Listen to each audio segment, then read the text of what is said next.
आओ बच्चों, तुम्हें सुनाए एक धोखेबाज दोस्त की कहानी।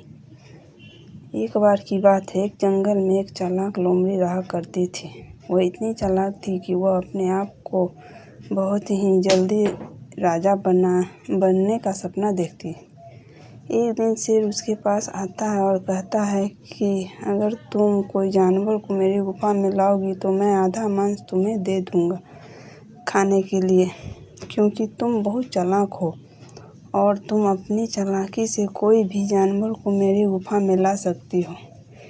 यह सुनकर लोमड़ी की आंखों में चमक आ जाती है और वह सोचती है, इसमें तो सिर्फ गुफा में किसी भी जानवर को जाना है और मुझे बना बनाया मांस मिल जाएगा। यह सोचकर भी पूरे जंगल में अब जानवरों की तलाश करती है।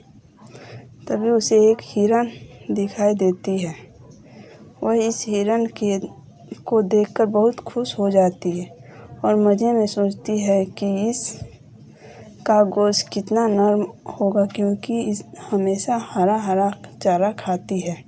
यह सोचने के बाद जाती है और कहती है, हिरन दोस्त, मुझे तुम्हारी मदद की बहुत ज़रूरत है। यह सुनकर बेचारी हिरन जवाब देती है, क्या हुआ? यह सुनकर लोमड़ी कहती है कि जंगल की एक गड्ढे में मेरा एक दोस्त फंस गया है, मुझे उसे निकालने में किसी की ज़रूरत है। क्या तुम मेरी मदद करोगी? इस पर हिरन कहता है कि हाँ, मैं तुम्हारे साथ चलूँगा। बेचारी हिरन ने उसे दोस्त समझकर उसके साथ चलने के लिए मान गया। यह धीरे धीरे से शेर की गुफा में लेकर चली गई। जैसे ही शेर की गुफा में हिरन आया, शेर ने झपटा और दबोचा और पूरा का पूरा खा गया। यह देखकर लोमड़ी कहने लगी, तूने तो मुझे यह कहा था कि मैं तुम्हें आधा दूंगा। यह सुनकर शेर कहता है कि चली जाए यहाँ से धोखेबाज लोमड़ी, तूने अपने दोस्त को नहीं छोड़ा। अपने लालच की वजह से तुम मुझे भी नुकसान पहुंचा सकती हो।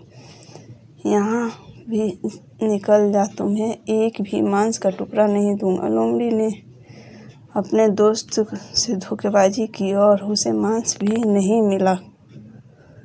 समझे दोस्तों?